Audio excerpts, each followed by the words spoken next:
Okay, ready for the next side now. So the first thing I'm going to do is take the bit that I've done, and with a 8 1/4 inch strip, I'm going to lay it on this bit here. So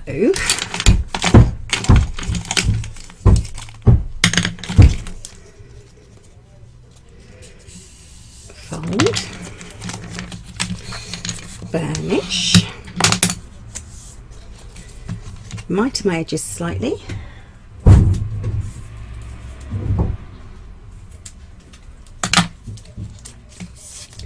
undo just one side of the tape backing, and then very carefully lay it down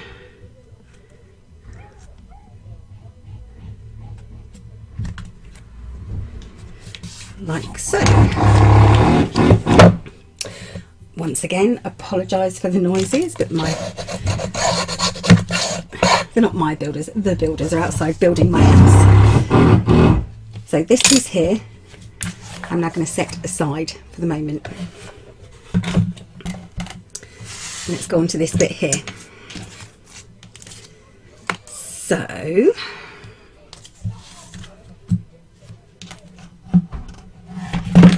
before I do, let me just quickly rub out the pencil mark, or else I'll forget. Okay, so I'm going to get my strips ready. So that's 7 1/4, 7 3/4, 7 3/4, and 8. Fold and burnish.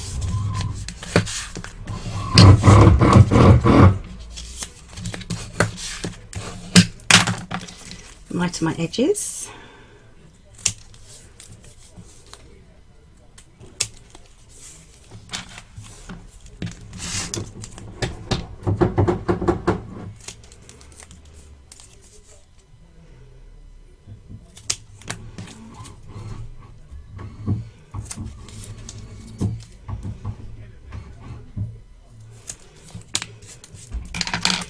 And let's get these on, and it's exactly the same way as we did on this one.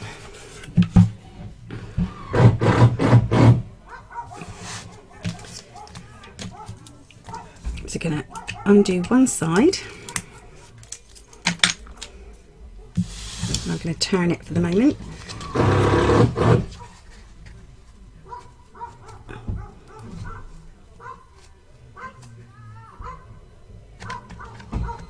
Lay it down straight.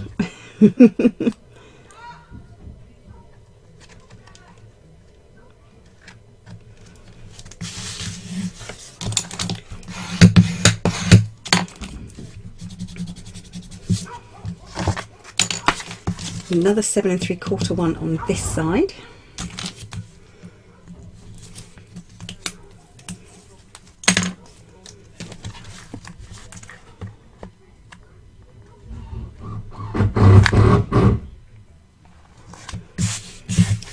And burnish.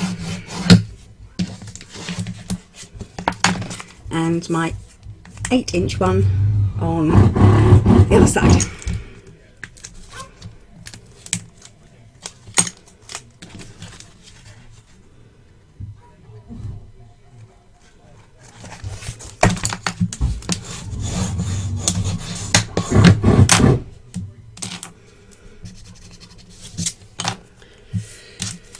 Okay, so we have 7 3/4, 7 3/4, and 8 1/4. So let's do the 7 3/4 sides first. Release the tape backing. Line it up. And whilst you have it lined up,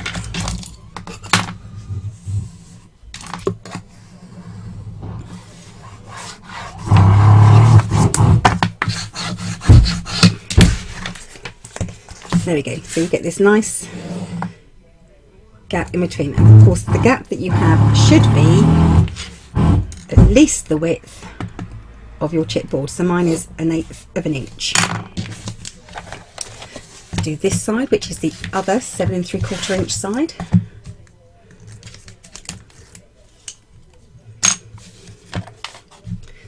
Line it up.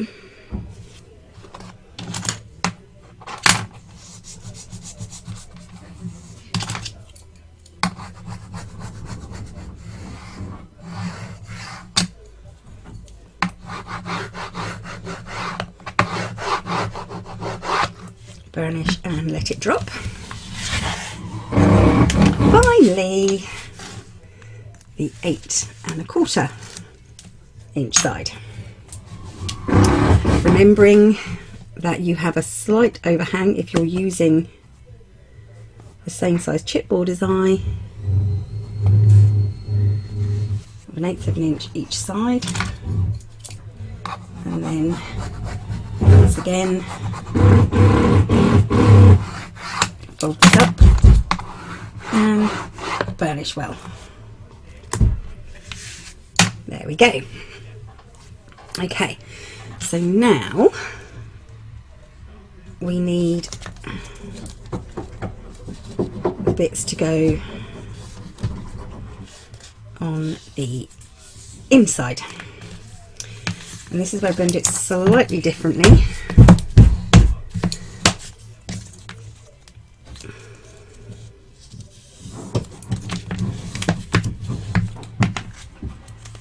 Okay, let's rub out these pencil marks again. So 7 3/4, 7 3/4, and why have I got a 7 3/4 here? I should have a 8.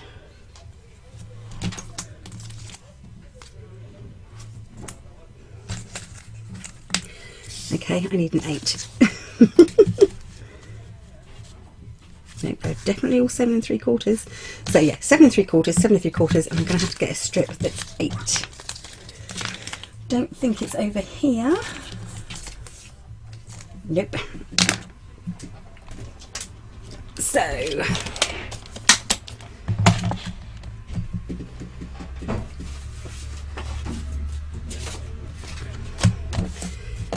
let's have a look. Right, so I need it 1 inch.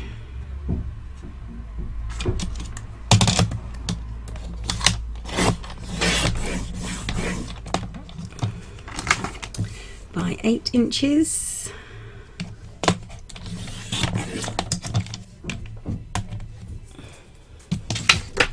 Always useful to have your scrap pile near you so you can grab it when you need to.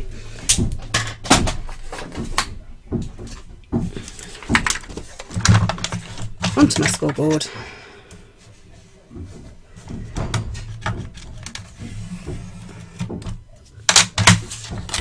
Half an inch.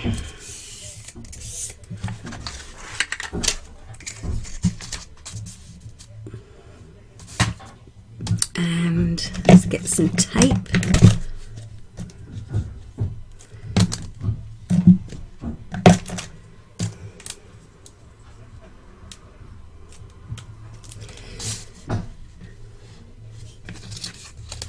Which way am I going?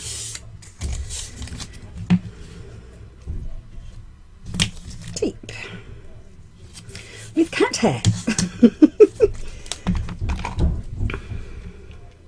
We'll pass the course in this house, I'm afraid. Cat hair.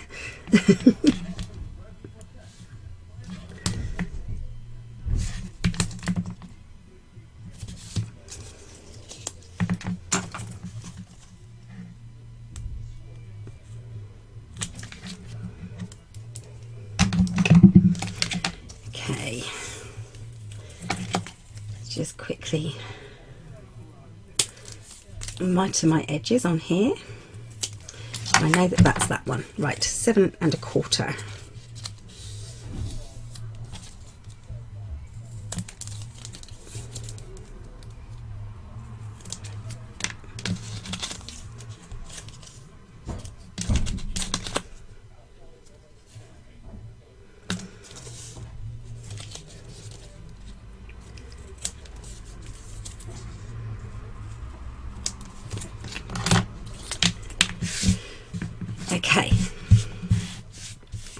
Right. Oh, got it stuck in my nail.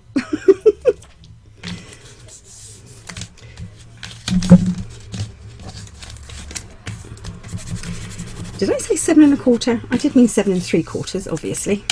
Okay, so make sure this is all clean, no bits anywhere.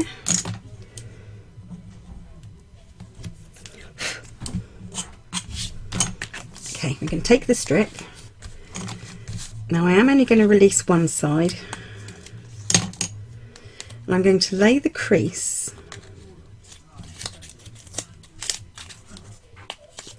over the line. Okay, so you want it to go slightly over, just slightly, so a 1/16 of an inch.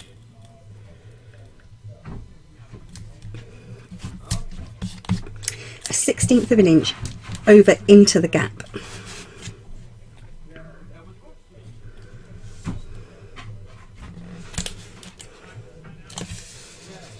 There we go, and give it a burnish.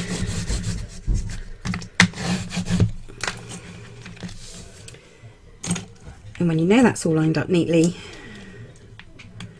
release the other side and do the same.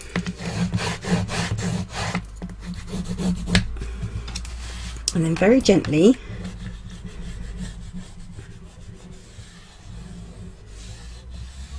and obviously this is a very blunt wide edge. I could use that edge, I suppose, but I don't think it would go in the gap quite. I'm just going to very gently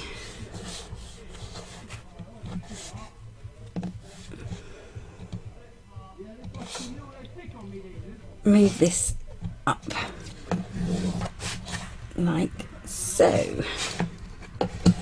So basically with this size chipboard I am creasing this into, so that the crease lies inside this the construction paper lies inside that crease, like so. Make sure it's nice and flat on this side. Right, let's do the same for this side. Make sure I've got the right width. That's the long one.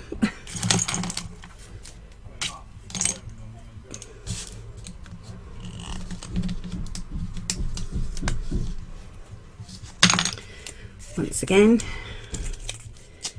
1/16 of an inch over.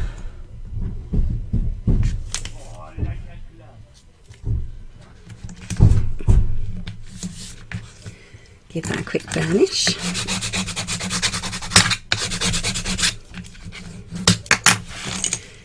Release the other side.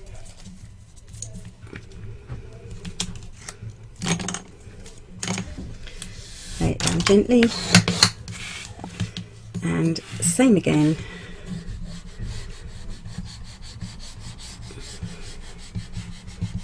Now if you're using thinner chipboard, this bit is slightly easier because you don't have that crease in there. Because of course if you held this up and then taped it, it wouldn't lay flat again, so you need that. You don't need to do that. I use the point instead of the edge, so I will replace that one, I think, or put something over it. I'll probably put another one over it. Okay, now for this side, same again.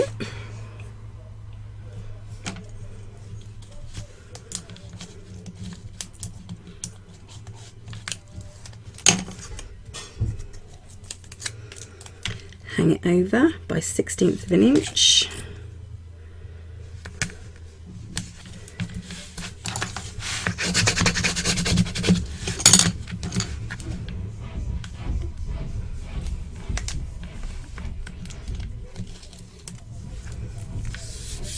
Take the backing off and carefully without using the point, only use the edge.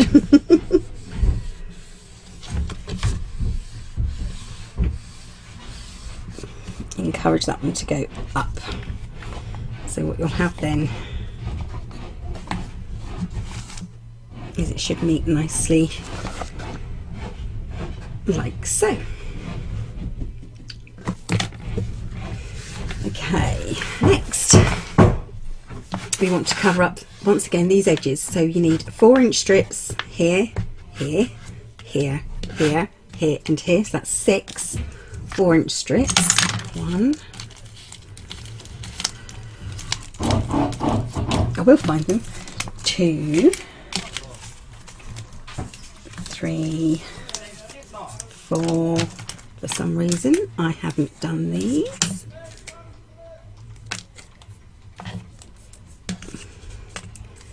5, 6, scoreboard, 1, 2, 3, 4, 5, 6, yep, 6. So these have been marked already at 1/2 inch.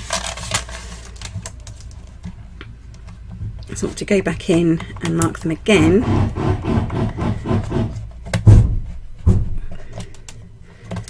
At 1, 2, 3, 4, 5/16 of an inch.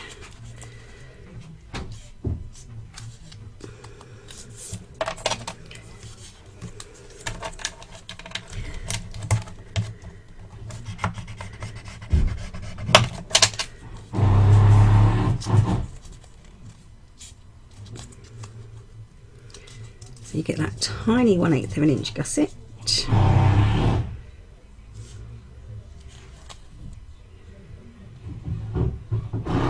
Did I say you mark them at 1/2 inch and then 3/8 of an inch? Oh dear. Sorry, I'm so distracted by the workmen out there. Okay. So you need those bits, 1, 2, 3, 4, 1, 2, 3, 4, 5, 6 for the outside edges, and then you'll need a 8.5 inch for this side.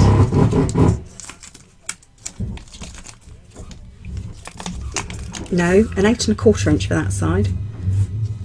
I do believe that's something like 8.25, and a 7 3/4. And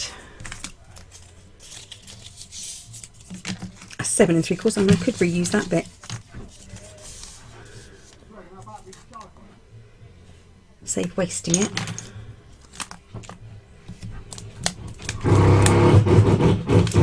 No, 7 3/4. Okay. I do hope the noise isn't bothering anyone too much. So let's rub out these marks. 7 3/4. That one's 7 3/4. And once again,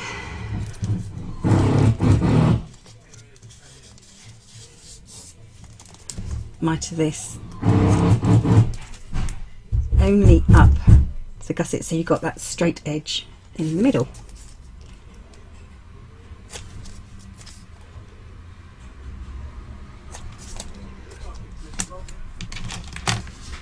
Now, do I want to do the edges first or the top?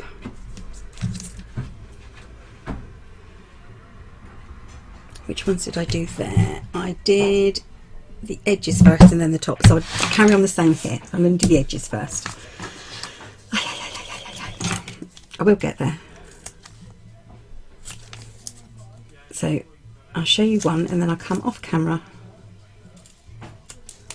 and do all the others. So on each of these the 6 4-inch corners, make sure you have a gusset there. Let's rub out my pencil mark. Release one side, line it up like so. Once again, I like to add a slight bit of glue here.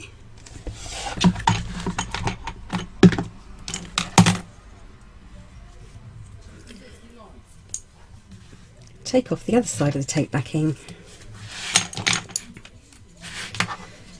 Make sure that's nice and tight over the top. Burnish. Don't forget to burnish this edge as well. And burnish. So, and you want to do that on every single 4-inch corner on this piece. So there, and there, and there. Okay, I got a bit ahead of myself there, and I have actually added this bit already.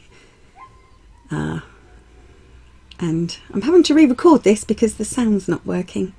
So now we have to do the outside edges, and that's simply same as what we have done before. Take off one edge, pop it on the crease. I'm really sorry, my dog is snoring.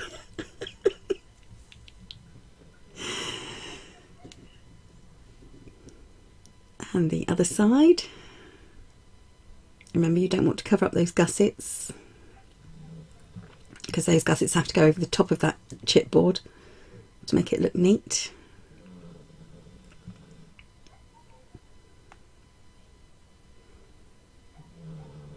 Give it a good burnish.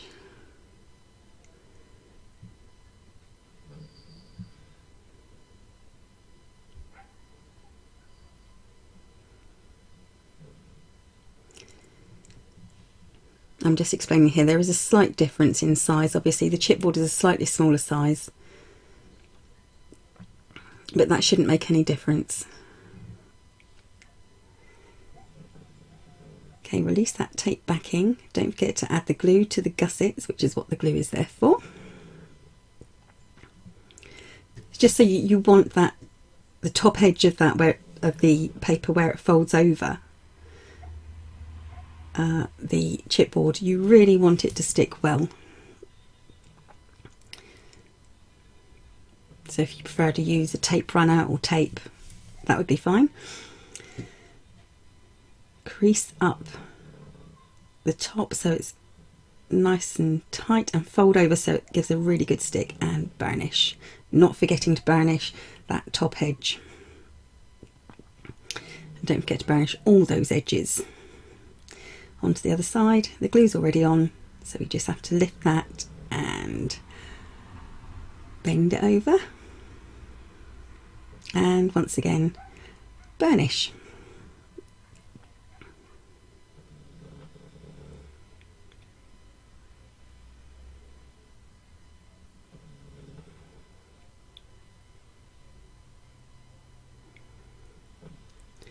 Now the next thing we have to do is join these two pieces together.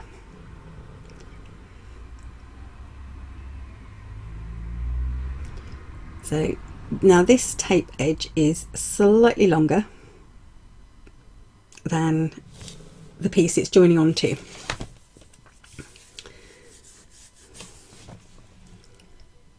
But that's okay. Just remember to line up and leave that 1/8 of an inch gap hanging over each side. So the 4-inch bit that you're attaching to the wide base is going to hang over 1/8 of an inch each side of the large base that you're joining onto it.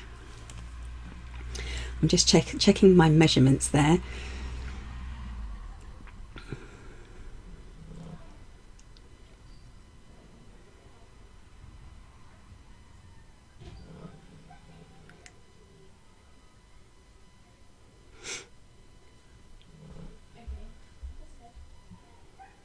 Because obviously the baseboard is 8 inches and the bit at the end is 8¼ inches, and the bit we're attaching it to is also 8¼ inches.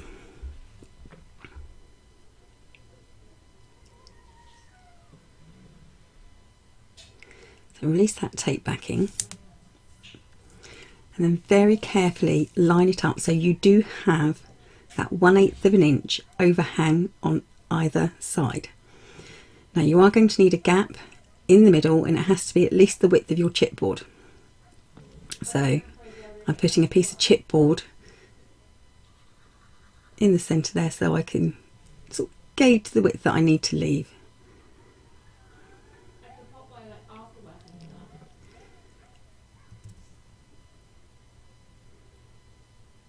And you really want to line this up nice and neatly with that 1/8 of an inch gap each side.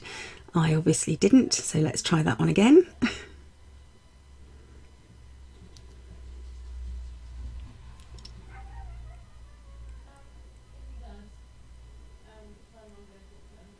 So once again, the piece with the 4-inch sides in the centre there has to go 1/8 of an inch over each side of the piece you're attaching it to. And you want to turn that over and give it a really good burnish. I hope I made that clear. It's a bit difficult trying to narrate something that you've already recorded. Okay, the only things left to do now are, if I do remember, the 2 4-inch pieces, top and bottom, there and at the bottom. So they have to be added, and then the box will be finished.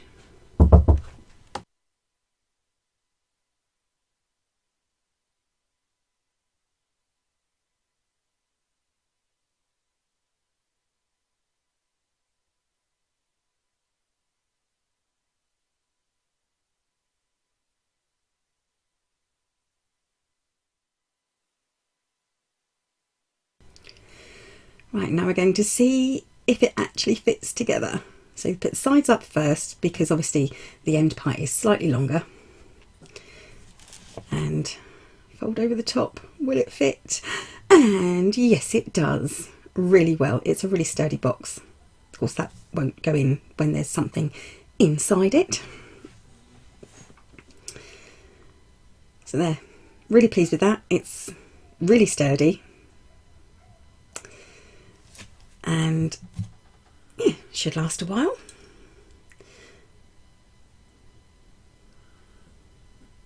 And then when you open it, obviously this piece here is where the hinge will go. That's the spine of the album.